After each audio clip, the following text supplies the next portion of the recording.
Comrade لال بخش رند کی 15ویں برسی پر عوامی ورکرز پارٹی اور بلوچ اتحاد تحریک کے زیر اہتمام چاکی واڑہ چوک لیاری میں تقریب منعقد۔ کامریڈ لال بخش رند کی 15ویں برسی عوامی ورکرز پارٹی اور بلوچ اتحاد تحریک کے زیر اہتمام باکسنگ کلب چاکی واڑہ چوک لیاری میں منعقد ہوئی، جس کی صدارت اختر حسین ایڈوکیٹ نے کی۔ عابد بروہی، شکیل احمد بلوچ، ضیاء احمد ایوان، ایڈوکیٹ حیثیہ بلوچ، منظور عزیز، مجید ساجدی، اختر بہادر، توقیر چغتائی، عمر بلوچ و دیگر مقررین نے لال بخش رند کے ماضی کے انقلابی جمہوری جدوجہد پر انہیں خراج عقیدت پیش کرتے ہوئے کہا کہ کامریڈ لال بخش رند نے مزدوروں، کسانوں، محکوم طبقات و اقوام کے لیے جدوجہد کرتے ہوئے قید و بند اور روپوشی کی زندگی بسر کی، آخری سانسوں تک ترقی پسند نظریاتی سیاست کے ساتھ جڑے رہے، لہٰذا آج ہم سب ترقی پسند قوم دوست مظلوم محکوم طبقات اور اقوام کو ساتھ جوڑ کر اس ملک کو فرسودہ بوسیدہ گلے سڑے فاشسٹ مذہبی جنونی فرقہ وارانہ نظام سے نجات دلانے کے لیے مزاحمتی جدوجہد کا آغاز کر کے ہی کامریڈ لال بخش رند کے ادھورے مشن کو پایۂ تکمیل تک پہنچا کر کامریڈ کی روح کو تقسیم پہنچا سکتے ہیں۔ کہ میں جب بھی لالا سے ملتا تھا، کیونکہ لالا نہ صرف میرے موسم تھے بلکہ میرے نظریاتی استاد بھی رہے، تو آج جو میں بھی لکھ رہا ہوں، جو بھی سوچتا ہوں، انہی کی وجہ سے۔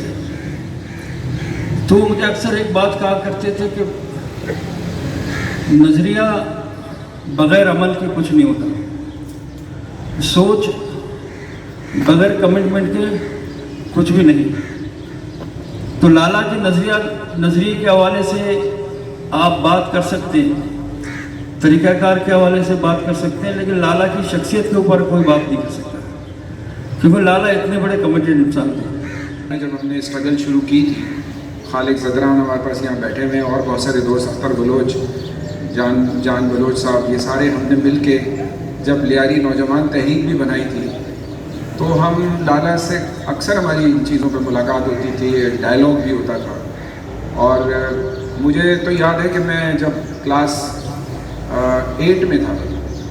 8ویں جماعت میں، تو جب جو ہے وہ حیدرآباد سازش کیس چل رہا تھا، ان دنوں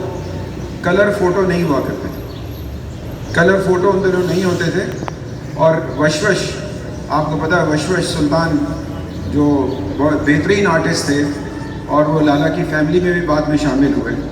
تو ہم ان کے گھر پہ بیٹھ کے چھپ کے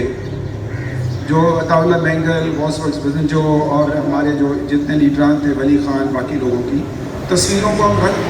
رنگ کیا کرتے تھے۔ اور مجھے یہ بھی یاد ہے،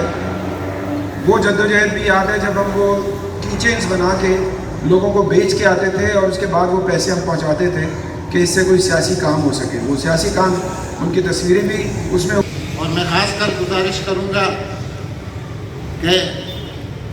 قائدین جو ہیں وہ پارٹیاں جو کمپرومائز نہیں ہیں، جن لوگوں نے، ان پارٹیوں نے جنہوں نے اسٹیبلشمنٹ کے ساتھ کمپرومائز نہیں کیا، وہ کسی نہ کسی حوالے سے چھوٹی یا بڑی قوت ہونے کے باوجود جدوجہد کر رہی ہیں۔ میں یہ گزارش کروں گا کہ وہ ایک سیاسی ڈائلاگ کی ابتدا کریں۔ تو لہذا لالا لال بخش رند کے ساتھ ہماری بہت گہری وابستگی ہے۔ وہ یہاں اس بلوچ اتحاد تحریک کے مرکزی آفس میں جہاں آپ بیٹھے ہوئے ہیں، جہاں آپ تشریف لائے ہیں، یہاں اس عمارت کے اندر لالا کی بڑی گہری وابستگی رہی ہے، کیونکہ جب انور بھائی جان اریسٹ ہوا، لالا نے اپنا دست شفقت ہمارے نوجوانوں پر رکھا۔ یہ کارپوریٹ فارمنگ ہوگی اور وہ بین الاقوامی جو ہے وہ کمپنیوں کو اور ملک کی کمپنیوں کو اس کو دیں گے۔ کدھر جائے گی اس ملک کے اندر وہ 65% آبادی جو دیہاتوں میں رہتی ہے، جو گاؤں میں رہتی ہے، جو ووٹ میں رہتی ہے، اور اس کی زندگی کس طرح سے جو ہے وہ ہوگی۔